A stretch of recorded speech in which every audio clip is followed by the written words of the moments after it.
Okay, so it is a water podcast kind of thing because it's so hot here. It is still very near 100 degrees here in Northern California, and I've already had 2 coffees today.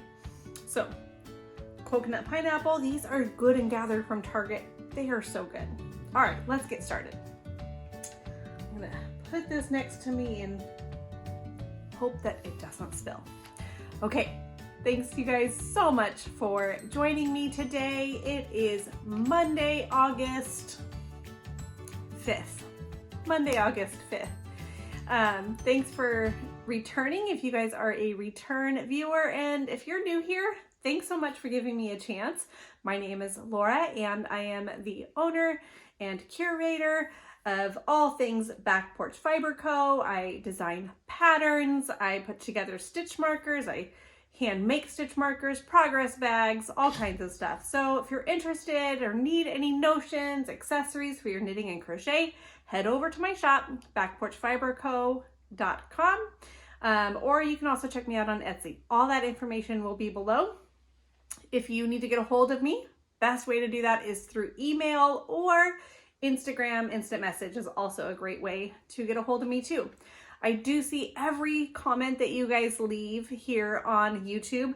I can't always respond right away, so it's a little bit of a slower way to get in touch with me, but I will see those eventually as well. So this episode is going to be jam-packed with some whips, some finished objects. I'm like, what do I have that's finished? I do have some finished objects. So whips, finished objects. I got some fun new yarn. I have a dishcloth make-along winner to announce as well. I'm going to do another game review. You guys loved the game reviews that I did last time. So just as a reminder, I gave my thoughts on the game Sky Joe and Parks was the other game that I gave a recommendation on as well.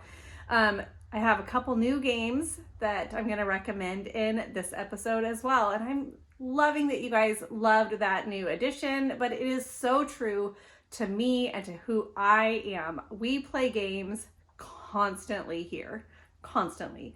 So, and we've been playing Sky Joe nonstop. It has been our favorite new game. I mentioned that we got that one just like a month or so ago, and we've just been playing it nonstop. So love that. Let me know if you guys have tried either of the games that I recommended. I love hearing what you guys think of them as well. So I'm gonna share 2 more games here in a little bit. But first, let's get into some finished objects. Okay, so my finished objects really just consist of dishcloths this time around. I feel like I'm working on some pretty major projects and I'm just kind of slow going at them, but I'll catch you guys up to date on where I'm at on those projects. But for now, in my last podcast, I mentioned on our knitting retreat that I had gotten some of the Queensland cotton, I think it's like coastal cotton yarn, and those were the dishcloths that I made this month. I did the Purl Soho corner to corner, I think is the pattern for that. And so I also was working on my dishcloth, the August dishcloth pattern as well. So like that, it does take a lot of my knitting time to make those patterns, which I absolutely love. That is not a complaint by any means. I love it. But yeah, so I'll share that too because that's a finished object also. But here are 2 dishcloths that I made, and I put on the little loops as well. So the goal was to make one dishcloth out of each yarn and then make one of the 2 of them. And I have that one also. I'll find it here in a second. But what I wanted to share with you guys is the pattern calls for, I think, sport weight yarn, and you keep going until you have a lot more stitches on the needle and a smaller needle size. So this was more of a worsted weight yarn. I used a US 7 needle And I did increases. This is a free pattern, by the way, but I did increases until I got to 60 stitches, and then I started going back down until I got to 3. And then I did the I-cord little loop-de-loop thing, which I've never done before, but it was so fun to do. The only thing that I was a little bit like weary of or not knowing if I was doing it right was when I connected, like woven the ends and connected it down, but I think it's actually okay. Like, I don't know what it's supposed to look like, but I think I did a pretty good job. Okay, let me find, so this is in my Dishcloth crochet bag. It was literally all I could find on our, like my way out the door to, we just got back from San Diego for just a little mini vacay. So we left on Wednesday morning. We drove, which is, let's see, on the way there, I think with stops and everything, it was about like 10 and a half, 11 hours. But then on the way back, it was so much smoother, less traffic, everything. But yeah, so this one, I think it's still technically kind of on the needles, just because I was in the car when I did this and I wasn't quite sure how long to make the I-cord little guy. Like, I know it's not done yet, but I wanted to try to get it as close to the other ones as possible. So it's not totally done yet, but it's pretty close. I'm pretty excited about this and how this all turned out. This is gonna be a gift, but isn't that fun, you guys? Like, just having the solids of each one and then the stripes of each one. I do have, I feel like a good amount of yarn left. I don't know why I have such a huge amount of this one. They're the exact same yarn, so, but I have a huge amount of this one and not very much of this one. It doesn't really make sense to me. I don't think that this bottom part, because I worked this first, and I don't think that this would have taken up that much more yarn, but I may do like a small little, like maybe a round dishcloth. There's one out there that I've seen a few times from you guys posting it. It looks amazing. It's like this round with like scalloped edge. So I may do that. I just kind of think it might be fun. So, and I think it would be kind of a fun little addition to go with this set, but this is going to be a gift. I don't know who it's for yet or anything like that. I just know that I want to gift it to somebody, probably around Christmas time. Let's see. Put all this stuff back in its bag. But these were really, really quick to knit up. I really enjoyed them. They were very mindless. And I felt like because it was a worsted weight yarn, it just worked up so quick. And I like the drape. Like, it's a very nice yarn. I loved working with this yarn. Anyways, highly recommend the Queensland Coastal Cotton. I loved it. It was great. Okay. Finished objects. The other finished object I'm going to hold off on because I'll share the August dishcloth box. So if you are new here and are wondering, what is she talking about? People posting dishcloths and all of that. So I am hosting a year-long make-along. The hashtag that I'm using on Instagram is down below. It's hashtag BPSC dishcloth MAL. And it is just an opportunity for you guys to work on dishcloths. A lot of people like to just work on dishcloths and use them for themselves. A lot of people gift them around Christmas time or birthdays and that kind of thing. They are great for housewarming presents as well. So it was just an opportunity to kind of all come together and work on some dishcloths. Then I got the really fun idea to put together some dishcloth subscription boxes, which consisted of a 50-gram skein of fingering weight yarn and then a lot of fun goodies to go along with that. There are some still in the shop, and by the time you guys watch this, I will have listed every single box left that I have. You can no longer purchase the 3-month subscription option. These will all be June box, July box, and August box individually. They're $32 each, and they have well over that dollar amount in the box itself, like value in that box.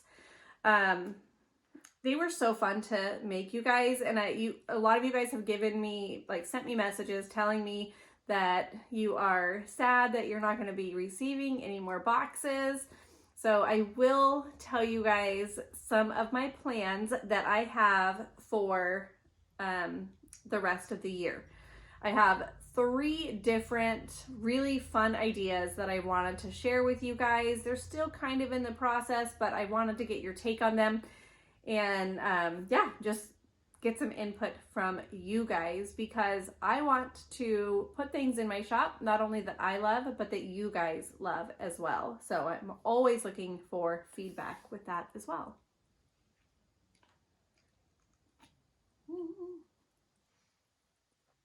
Okay. I feel like I should have more finished objects. I feel like I have maybe like a pair of socks, or I do. I'm trying to remember where those socks are, but I do have a pair of socks.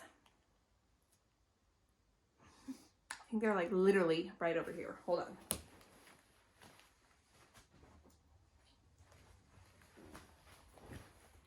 They were like literally right next to me on my dresser. So another finished object. Look at how fun these socks are. This is Woolens and Nosh. I think it's like Spring Garden or something like that. This mini that came with it is supposed to be like garden soil. It's genius. It is genius. But I knit this pair of socks together with my friend Annie from Knits and Burls. If you don't follow her, go over and follow her. She is on fire getting socks done like crazy. So she's over on Instagram. She used to podcast, but she hasn't in a while. I would love for her to podcast again, but no pressure. But go back and watch her previous ones because they're fun. Okay. So yes, so I finished a pair of socks. I don't know if these will be for me or possibly for my sister-in-law, or even for my mother-in-law. I'm not too sure. They both love hand knit socks. Anyways, but the Woolens and Nosh yarn is so plump. It feels so good on your feet, you guys. So I don't really have any yarn left, because I sent the leftovers to my friend, back to my friend Annie, so we split 100-gram skein, and her socks are a little bit longer than mine, so she needed my extra yarn. So anyways, okay. Let's dive on in to works in progress. Let's just start with some socks. So these socks here are for my daughter's boyfriend. He wears a size, I think, 11 shoe. I need to confirm that, but I'm pretty sure, or actually I can just look in my sock journal because I put all that information in my sock journal. But he likes a little bit of a longer cuff, or a longer leg. So I did 25 2x2 ribbing for the cuff. 60 rows before I started the heel. And then I did the heel flap and gusset because the other socks that I've made for him were a little bit tight. And so I thought that this would give him a little bit more circumference, just right at that ankle area that is like the largest part of our foot. So, and I got to about this point, and then I measured my yarn. So I'm using 2 50-gram skeins. This was a 50-gram skein pack. There was like 5 or 6 different colors in this, and they were all blues, greens, browns, that kind of thing. But when I measured, and I still had quite a few more inches to go on the foot, and I measured I weighed my yarn and I had like 27 grams. It was not going to be enough. I needed more than 2 more grams to finish this sock. So I took it out just until I stopped doing the heel decreases for the heel flap and gusset. And I just started doing 4-row stripes instead. And he said that was totally fine. He likes it. So that will just get me a little bit farther. I was kind of thinking, like, I had in my head that I would use this color for a lot of the cuffs for this set of yarns that I had, but I think it's better just to do it this way. I'm glad that I'm using up this yarn. It's like deep stash yarn. I got it from Stitches West, which is no longer, but I got it from Stitches West 3, 4, 5 years ago. So I'm really happy to be using this up, but I have this sock to this point, and then I have the cuff done of the other one. And I'm trying this jogless join method that, like, it's doing pretty good. I feel like it's a little bit rough right there, but it could also be because I'm carrying the yarn up from the side. All right, y'all, I gotta let my dog in because she's just, oh no, somebody else let her in. She sits there and scratches at the door. She definitely tells you what she wants. It's pretty funny. All right, so there I am on that one there. Let's see how far I have with my sock ruler. Have you guys seen this yet? I do have a few of these left in my shop. These are genius. I love these so much. Okay, so this is shoe sizes, right? So if I'm going to do a size 11 shoe, I put the yarn ruler in all the way to the heel, and then I give it just a little, like, gingerly tug, like really very gingerly, but I just want to make sure that it's not like slouched over or anything. And so that's just how I do it. I just kind of give it a little tug. So I am going to knit that much more to the size 11, and then I start the toe. So let's see, that is about 2 more inches to go. What is it about striping yarn that makes this feel like it goes so much faster? It doesn't go any faster, but it feels like it does. I feel like before I started striping, I just felt like this sock was going so slow. I cast on 64 stitches, I'll tell you that too. And yeah, I just felt like I wasn't making any progress on it. And then I take it out and I start striping it. I did this last night, and now all of a sudden I am just going so fast on this. So that'll be nice to get going. But this next project I cast on like the weekend before I podcasted, I believe. I think so. It's the cabana top. Let's see. Cabana top. Here it is. By Coco Moore Knitwear. And I am knitting the size small. And it looks like I'm a lot further than I am, and I'll explain. But okay, so here it is. On our way to San Diego, I was able to cast off on the bottom here. I did a tubular cast off. The pattern, she said she just bound off in pattern. So you knit the knits, purl the purls, etc. So yeah, so I did a tubular bind off for the bottom and I love it. Love, love, love it. But for the collar, I knit off in pattern. Why I did that, I don't know. I just thought maybe it would look a little bit more tidy. And up here, it really does. On the back, it looks very tidy. It looks very nice. But then look at on the front. Do y'all see that? It is all wonky.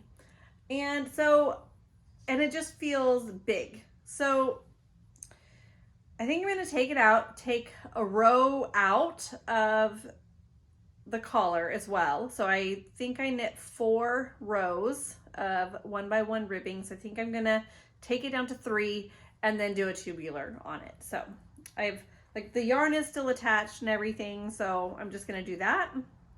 Easy peasy, no big deal. But I was really hoping that this was going to be done. That's okay. All right, so there's that. And then also I tried it on. I feel like the armholes kind of look done, but they're not. They do require an I-cord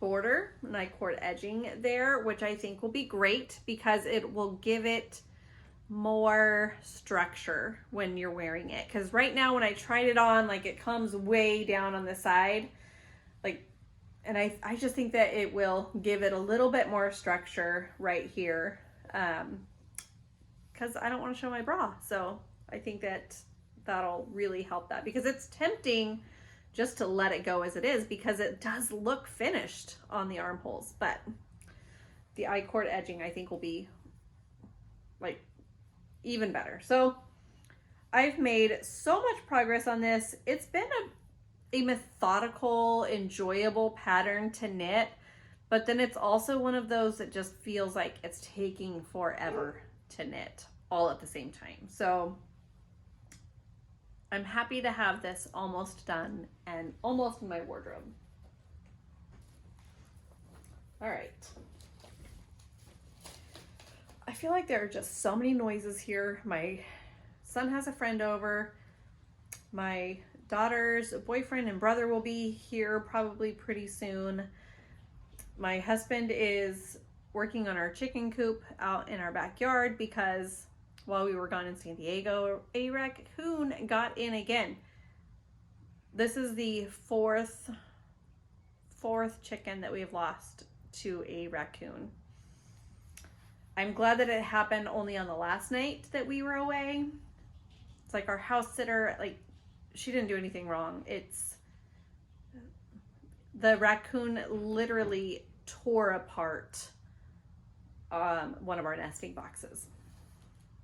So he's out there working on that, and I feel like there's so much. So if there's extra noises going on here today, I am super sorry, but I really, really wanted to get this podcast up.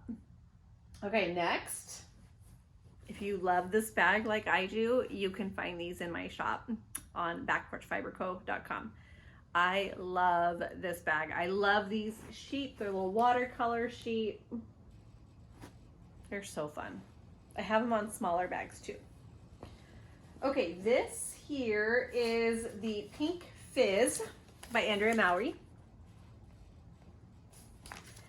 And I have made some great progress on this. I've gotten the entire front done, and I've made some good progress on the back too.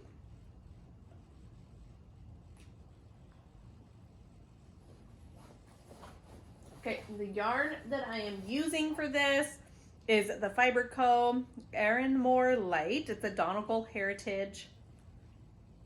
This is it. It's a great yarn. I really like this. I'm enjoying this yarn a lot. Okay, so I know that this is a ginormous sweater on me. I do think it's not going to be as big once I put the sleeves together, but here is the front, and then here is the back. I made such good progress on our drive home yesterday.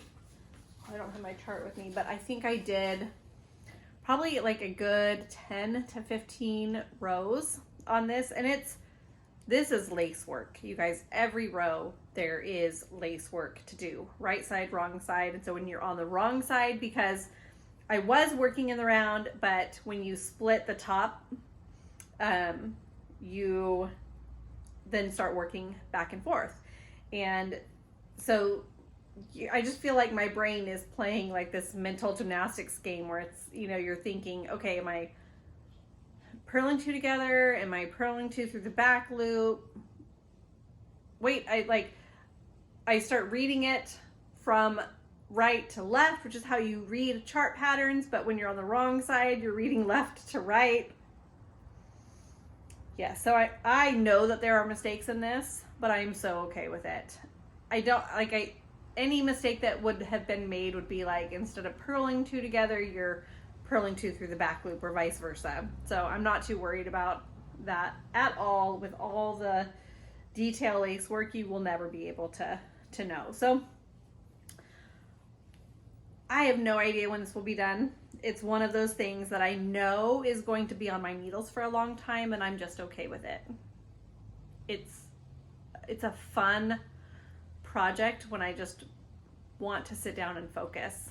So I really have been enjoying this project a lot, and I cannot wait for this oversized sweater to be done. I'm hoping it'll be done for fall, but no promises. But wouldn't that be great to have like this big, nice, oversized sweater that you can just put on for those cold mornings?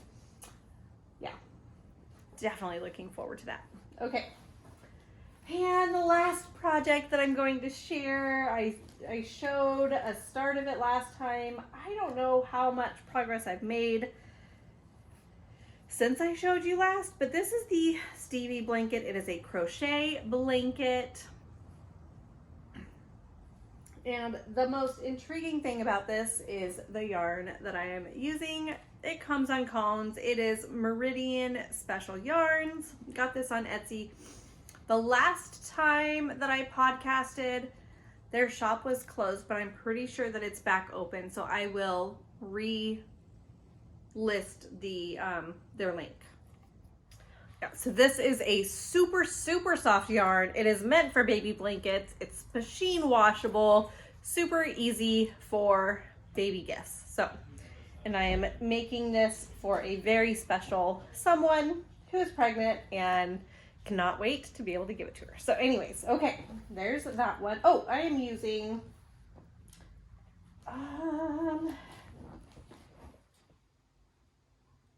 a 5 millimeter. That's what I'm using there. Okay, and like now that I'm mentioning that, I feel like somebody asked me what crochet hook I was using on this blanket, and I cannot remember if I answered or not. So if you asked and I didn't answer you, I am so sorry. Sometimes I'll see comments and it's not like at a time when I can respond, and then I forget. So if that was you, I'm really sorry. And if I answered you, then pat on the back for me, but I'm nervous that I didn't. Okay, let's get into a little bit of dishcloth. So nothing has changed for me as far as using those, the Easy Crochet or Easy Knit Dishcloth book, because I've been working on my patterns. So nothing has changed there. I'm not going to go over it again, but for me, it's the same pattern. And I appreciate your guys' patience because I really want to go through that book, and I did do the dishcloths with the Queensland cotton. So I did do some of that, but it was more like I just needed a mindless project, and I didn't want something with another pattern on it. Because as you can see, I'm doing some pretty intensive knits with the two tops that I have going on. So, but anyways, I still need to weave it in, so no judgment, because I've taken product pictures and everything with this, just hiding the ends. But I figured it was better to come on here with the ends not woven in yet than to not podcast because there's always one more thing to do. And then by that time it'll be dark out and you know. Okay, so this is the Making Waves pattern using the Hobby, I think it's the Hobby Friends yarn. So this is a pattern that I designed to go with the subscription box. The only way that you can get this pattern and everything in the subscription box is to buy the subscription box. That's it. So this is the Making Waves pattern. And in that box, I put the pattern on a little postcard so that it's easy to fit in your bags, in your project bags. But then I also have more detailed instructions on a printout that I put in the box as well. So this is a very fun knit. I love the texture that this pattern brings, but it is very easy and it's a very intuitive pattern as well, which I think is great for dishcloths. So it, like, once you get going in the pattern, you can kind of read your knitting and figure out where you're at and what you need to do next. So that is the Making Waves pattern. So this Dishcloth August theme was waves, ocean, all that kind of stuff, which is super fun because we just got back from San Diego and spent every day that we were there out on the beach. It was so lovely. So this is the little postcard, and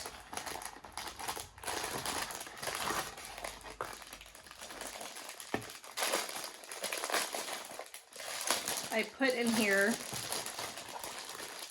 a little post-it note that this was the sample because one of the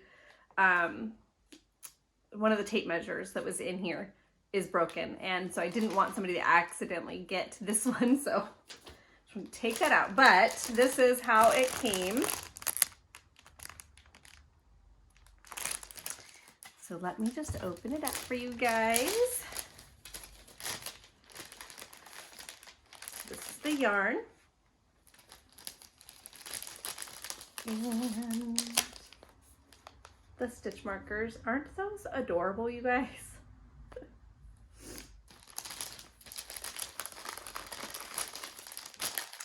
Okay, let's open these up one at a time here.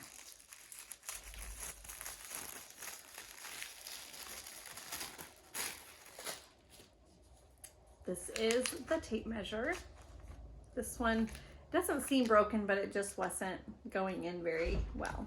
So I didn't want to put that out there, but it's a little white tape measure.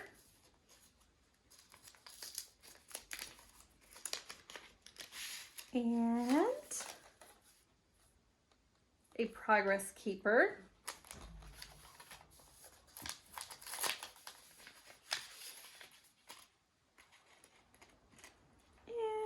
Stitch markers. So let's see if I can hold everything up. Oh, there's one more thing in here too.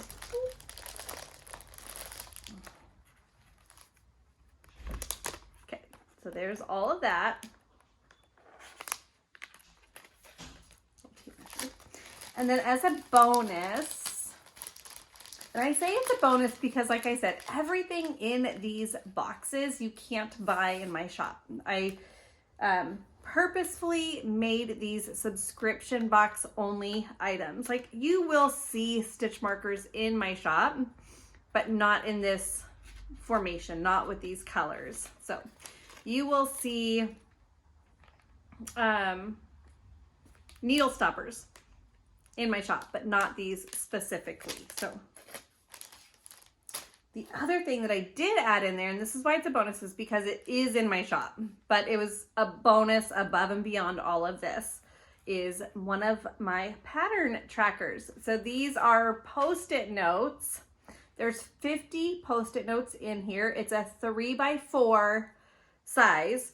And it's to help you keep track of your rows when you're doing a pattern that has a lot of repeats. So I used this for this pattern. And actually, like, all the patterns have like an 8-12 repeat in there, and this is so perfect for it.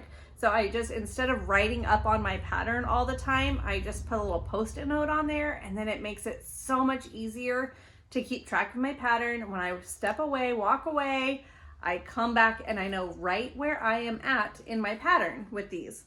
And with 50 of them, like, you can use them on all of your patterns, and then your pattern is still really nice, and you don't have to print out another pattern all the time when you want to redo it. So I love these, but I thought, like, I love these so much that I wanted to put one in everybody's box for August. So that is August's box, you guys.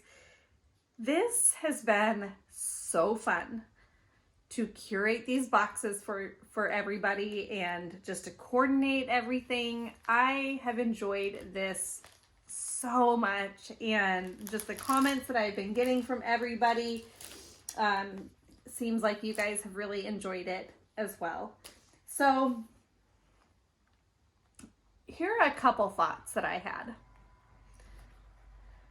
I thought it would be fun to do a fall and winter, so probably like Christmas themed, and like fall autumnal themed boxes. The price point will be a little bit more, but it will have 3 coordinating skeins of yarn, and I may do a worsted. I'm thinking about doing a worsted weight yarn for this one instead, as we're getting into the cooler months. So 3 skeins of worsted weight yarn. There will be 1 pattern in there that you could make, repeatedly. So it's just 1 pattern, and then a set of notions accessories to go along with those 3 skeins of yarn. So it'll be a bigger box, and it'll just be like a one-time kind of purchase thing. But they will be pre-orders, and they will not go out until the fall autumnal one will go out mid-October, and then the winter Christmas one will go out mid-November. That way, I kind of thought it would be fun in case if you wanted to, like for the Christmas set, winter Christmas, if you wanted to knit them in December so that you can have them for Christmas, or knit the autumnal one in November, like the beginning of November, so that if you wanted them for Thanksgiving or for your fall decorations, then you would have time to make those at that point. So that's kind of what I'm thinking. My price point for that, and I would love feedback from you guys, is $50. And that would be the 3 skeins of yarn, the pattern, and accessories. So the value would definitely be over $50. Just like the boxes were over that $32 mark. But so it'd be $50. And I'd love to be able to include shipping in that, but I need to work out some things first. So that's idea number 1 and 2, an autumnal and a winter box. My third idea, I am super excited about this. So I have chosen this year not to purchase an advent. If you're new to the knitting community, advents, yarn advents are very, very big. It's a very popular thing to do, but drawbacks is they can be very pricey. We're looking typically anywhere from like $175 to $300, depending on what all is included in that yarn advent. So it's a lot of money, right? It's a lot of money. And do I think that they are worth it? 100%. If that is your budget and you're wanting to collect more mini skeins, like, so much work goes into these advents, they are worth what they cost, for sure. But not everybody can do that. Or not everybody wants to do that, because for me this year, I have so many mini skeins. I have a lot of stash that I need to work through. And in my mind, I can't justify that cost. I did purchase, now I will say this, like I did purchase the Woolens and Nosh Advent sock skein. So like I do have that and I will participate in that, but I did choose not to do the Advent this year. So I personally, for myself, am shopping for a way to create and make my own Advent with my stash. So I want to bring my findings to you guys, and I think that it would be so much fun to put together a stash vent kit. So what that would entail is 24 reusable, maybe even 25 reusable bags or containers, something to put your mini skeins in, the tags for all of the days, plus 4 notions, accessories, something to go as a little surprise to put in for 4 different days of the week or of the month. So it'll probably be like 1 per week. The idea is that you either do this yourself now, you pull mini skeins, either 10 grams, 20 grams. It could be a mix. Like I know for a lot of people doing the jelly roll blanket, doing a mix of 10 and 20 grams is a great way to use up your stash and have that variety in your blanket. So you get to make this Advent whatever you want to make it. So I provide the bones of the Advent and you provide your stash yarn. So a couple different ways that you could do this is gather your minis. So you would want 24 minis if you're doing every day, and fill those now. Put them in the order that you would want to knit them. Fill them now. Set it aside so that come December 1st, you've probably forgotten what you put in each bag. And it's a surprise for you again. The other way that you could do it is swap one with a friend. So I am going to have like a BFF option in there as well, to where there will be 2 kits for you and a friend, so that you can take a kit, fill them with your stash, and then swap them. So you could do like a stash swap, or you can gather your stash yarn, your stash minis, and give them to a family member or friend to fill for you in whichever order they want. And even that one too, I would recommend doing it sooner than later, so that it still feels like a surprise when you are opening up these yarns. But a few of the pros, like I've spent hundreds of dollars for an Advent before and been very disappointed.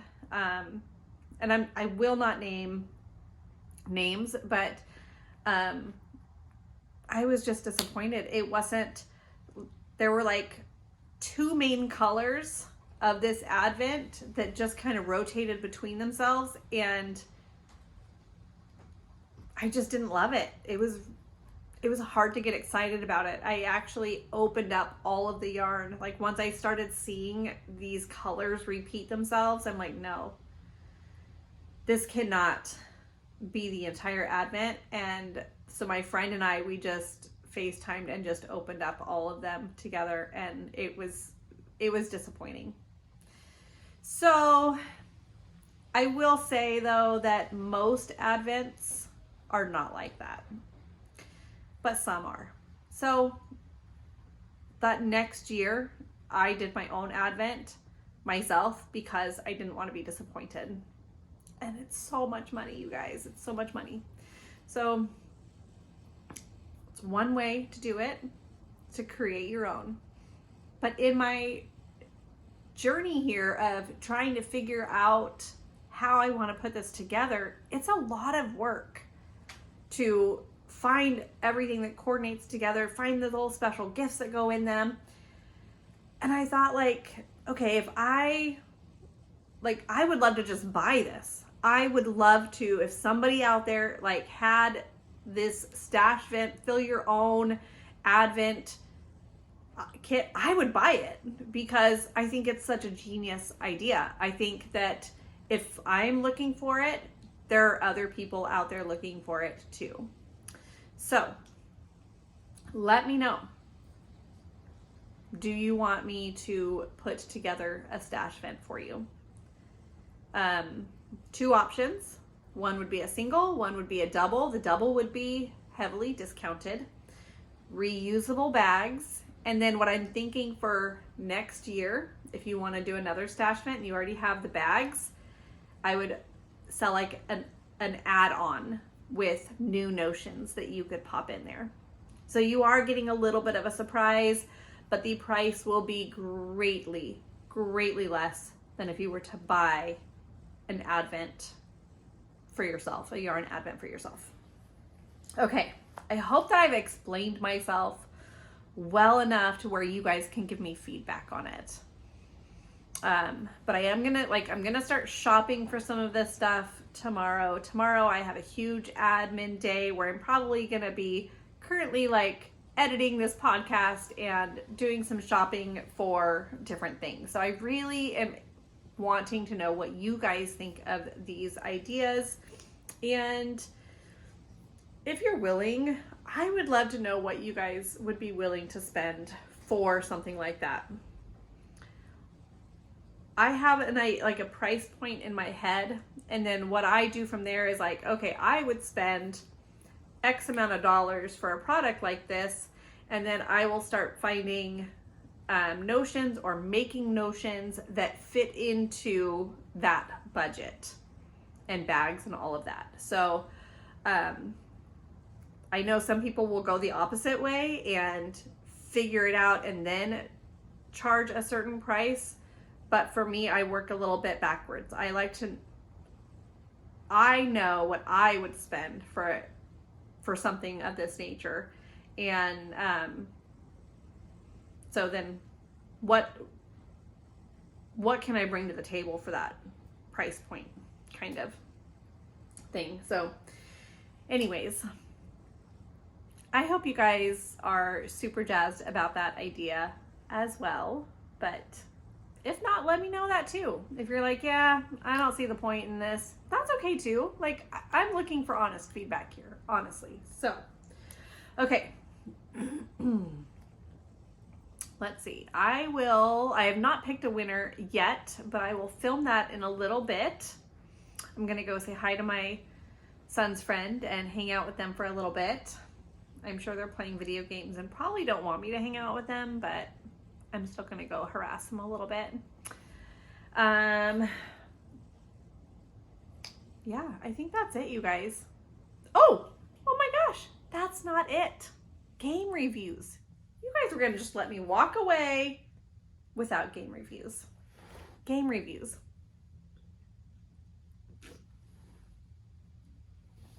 Okay, I'm going to start with what I consider to be a fairly simple pick up pretty quickly kind of game, and one that you can play almost anywhere. So this one is called Monopoly Deal. I'm not sure what the price point is on this. My guess is like somewhere between $10 to $15, but it is a card game. It has some similar tendencies to the board game, but it takes about 15 to 20 minutes to play instead of hours to play. So you have cards like that are houses. You have property cards, rent cards. You have, let's see, where's some money cards. Everything is in $1 million.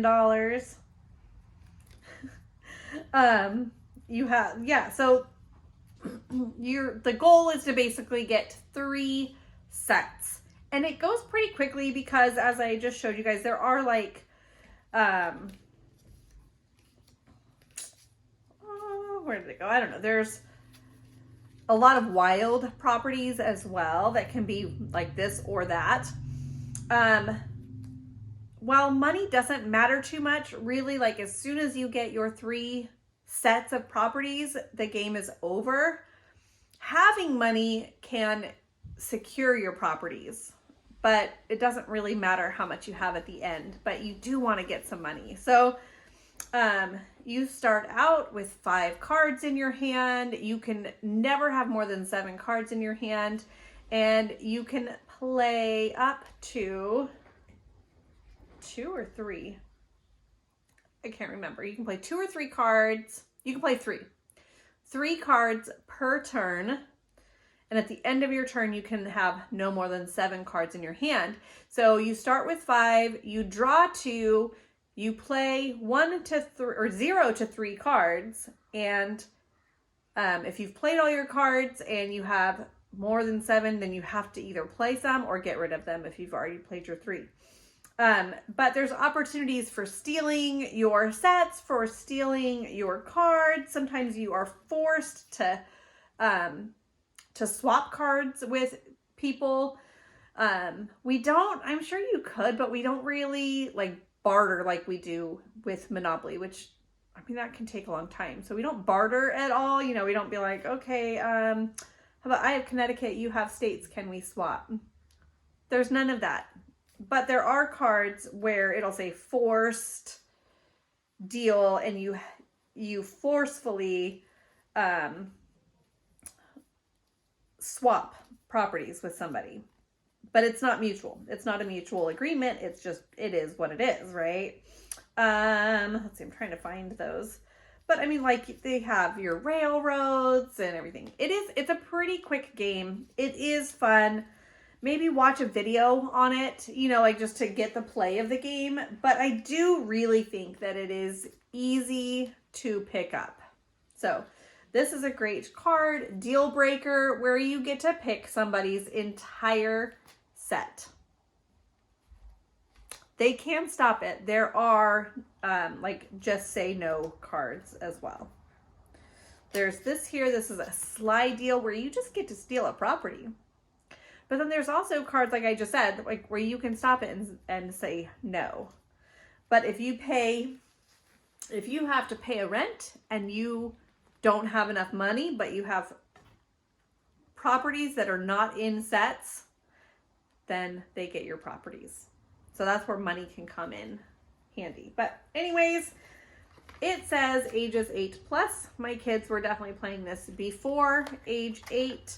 I think it just really depends on how much your family plays games. If your family is like mine and you're playing games constantly, then I think that age goes down quite a bit, in my opinion. All right, we'll put that away better later. So that's my first game recommendation. Easy to pick up. Can be a super short game. Super fun. We've been playing that one for years. I learned that one from my friend Megan, who lives up in Oregon. They play a lot of games as well. And when we were visiting them one year, they showed us that game. It was so fun. Okay, the next game that I have, which is a little bit longer of a game, takes a little bit more to get the hang of, but still fairly easy, especially if you love to play games. It is called Doomlings. So our friends from Roseville taught us this game and we immediately purchased it. This one it's fun to play with 2 players. It's fun to play with 6 players. So you basically have, this is like a very new version of our game. I think we just recently bought another one. But you basically have these cards that dictate how many cards you can have in your hand at one time, and everybody's can be different. You start out with 5. This is called your gene pool. Start out with 5, and there are different cards that you can play to increase or decrease your gene pool. The higher your gene pool are, the more cards you have in your hand, which equals the more options to play. But you start out each round with an age or a catastrophe. An age could be that you ignore all the actions on the cards. It could be that you can only play cards with a face value of 3 or lower, and I'll show you what that means in just a minute. Or it could be a catastrophe, which takes away or gives you an extra gene pool. And then it's usually something that is not in your favor. Like this one, you have to pass your hand to the right. Well, if you love your hand, that kind of stinks. If you hate your hand, great. So you play until you play 3 catastrophes. There are 15 ages is what these are called. So 15 per hand. You could do more, you could do less if you want to, but that's the general instructions. And then the cards that you're playing are, yeah, these are like brand new. Like you can draw 3 cards and then you get to play another one. And there's this little one here is the face value. The idea is to, at the end of the game, have the most points. And so you add them up when you are playing them. You put them in color order. So like you put all your blues together, all your reds together, purples and greens. And there are ones that are called colorless, which don't have a color. They're gray. There are some that are just of one value and no other action or anything to go along with it. Like this one is fun here. Anytime you discard a trait from your trait pile are the cards that you've played in front of you. You get to draw one. Here's a gene pool. So you would increase your gene pool so that now you get to have 6 cards at the end of your turn. There are some that are, you get to play 2 dominant traits, and that's just what they are. They're dominant. They actually provide a lot of points in your hand.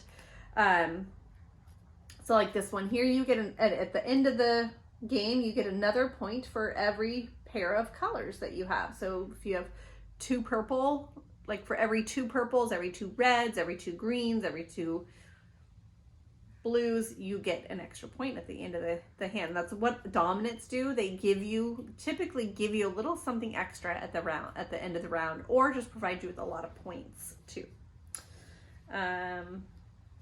Let's see.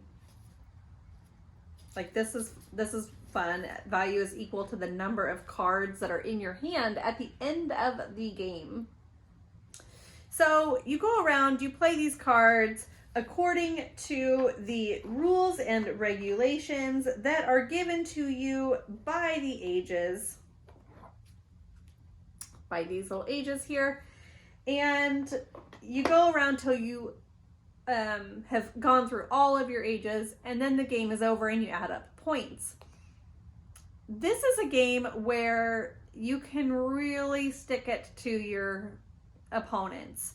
The idea is to kind of make things difficult for them.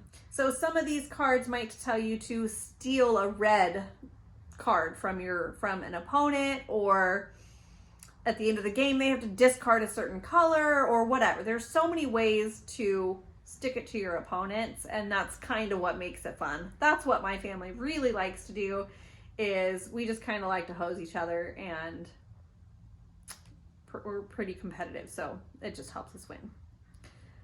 Yeah, so that is Doomlings in a super quick nutshell that does not do this justice by any means. I highly recommend it. I will put the links for these games. They will be affiliate links in the show notes below for Monopoly Deal and Doomlings. Let's see, what is this? What is the age on this one? It does not say.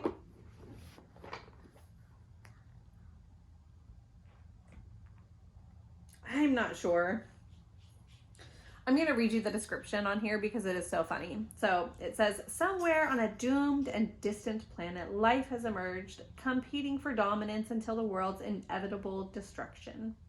Score points by playing traits for your Doomlings species, making them more adaptable, resilient, and mischievous. Play traits across multiple rounds called ages. But be warned, hidden in the ages are catastrophes, special rounds that befall the planet, forcing you to adapt your strategy until the end of the world. Super fun. And what is really fun too is after you've played this for a while, if you want, you can buy expansion packs, which are super fun. They're just extra cards, extra ages, extra catastrophes, etc. And we have a couple of these packs actually. When you do the mystery expansion, they're all different. Like, you could buy 2 of these packs and you may have just a couple overlaps, but for the most part, they would all be different, which is really fun. So just more little traits and whatnot. So, okay, you guys, that's it. I hope that you guys enjoy that game segment. Let me know if you try any of these. Let me know if you've played these before, or if this is the first time that you're hearing of these games. And that's a wrap, you guys. Thanks so much. Stay tuned for the giveaway winner as well. Bye, you guys. Okay, you guys, so I needed to pop back on here. It is next day, August 6th, Tuesday, and I forgot to pick a prize winner. So I tallied all of the entries and everything this morning, and even if you entered in August, I still went ahead and put you in because I was a little bit late to the game since we were in San Diego. But I wanted to show you first what you are going to win. So this is Clean Cotton Multi. It's 100% reclaimed fibers. It's a worsted weight yarn. It's 55 grams, 96 yards. So definitely a worsted, maybe even a little bit thicker, like a thicker worsted. But I think it's enough for a dishcloth. So I got this at Fiber Circle Studios on my Wine Country Yarn Hop. So I got this specifically for the giveaway, and then I'm gonna add in some little lantern needle stoppers and some stitch markers with a beginning of round. So I hope you can see that okay. I kind of feel like this is a little bit fuzzy, but okay, so let me pop in right here next to me the random number generator. All right, so it's number 115, and that belongs to Deb Buckingham 2313. This was a YouTube comment. I'm not sure exactly which video it was, but I think it was near the beginning of the giveaway. So it could have been maybe like January, February's comments. And I don't know if she's made more comments or if she's still watching, but Deb, if you are, email me at the email below, which is backporchfiberco@gmail.com, and get me all of your info so that I can get you your prize.